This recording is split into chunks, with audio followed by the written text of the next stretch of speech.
Carpal tunnel syndrome பேசி ரொம்ப நாள் ஆச்சு. இன்றைக்கி பேச வேண்டிய சூழ்நிலை உருவானதுக்கு போன வாரம் என்னை பார்க்க வந்த ஒரு பேஷண்ட் காரணம்.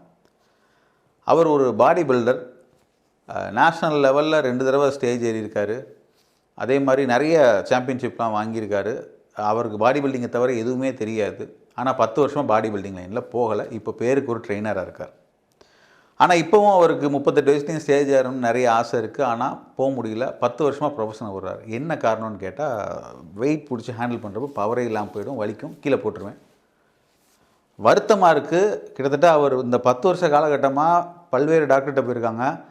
எல்லாருமே அதை சரியாக எக்ஸாமின் பண்ணாமல் அது சர்வைக்கல் ப்ராப்ளம்னு சொல்லிகிட்டே ட்ரீட் பண்ணிகிட்டே இருந்திருக்காங்க. இந்த விட்டுருங்க, ஒன்ஸ் இது வந்தால் அவ்வளோதான், இப்படி பண்ணி இப்படியே விட்டுட்டிங்கன்னா ஏதோ உயிர் தப்பிச்சிடலாம், இதை நீங்கள் இன்னும் பண்ணிங்கன்னா, ஏன்னா அவருக்கு பாவம் வாழ்க்கையில் அதை எதுவுமே தெரியாது, இதை பண்ணிங்கன்னா உங்களுக்கு அவ்வளோதான், சர்வைக்கலில் டிஸ்கா கம்ப்ரஸ் ஆச்சுன்னா குவாட்ரி பிரச்சனை சொல்லுவாங்க, 2 கை 2 காலும் வராமல் போயிடும், இல்லை 2 கை 2 காலும் மறுத்து போயிடுங்கிற மாதிரி பெரிய லெவலில் பிரச்சனை வந்து பயமுறுத்திட்டாங்க.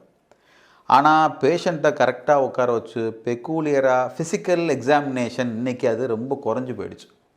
அப்படி ஃபிசிக்கல் எக்ஸாமினேஷன் பண்ணி பார்க்குறப்போ அவருக்கு இருந்தது சாதாரண ஒரு கார்பல் டன்னல் சிண்ட்ரோம்.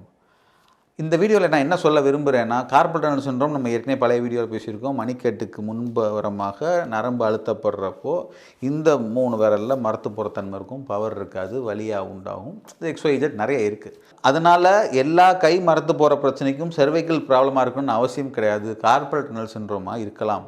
இல்லாட்டி இந்த பிரேக்கியோரேடியல்ஸ்னு சொல்லுவாங்க, இந்த முழங்கைக்கு மேலே இந்த இருக்க தசை இருக்கு இல்லையா, இது இருக்காமல் இருந்தால் கூட கையில் சூவை பிடிச்ச வாரியோ மரத்து போகிற தன்மையோ டெஃபினட்டாக உண்டு பண்ணும்.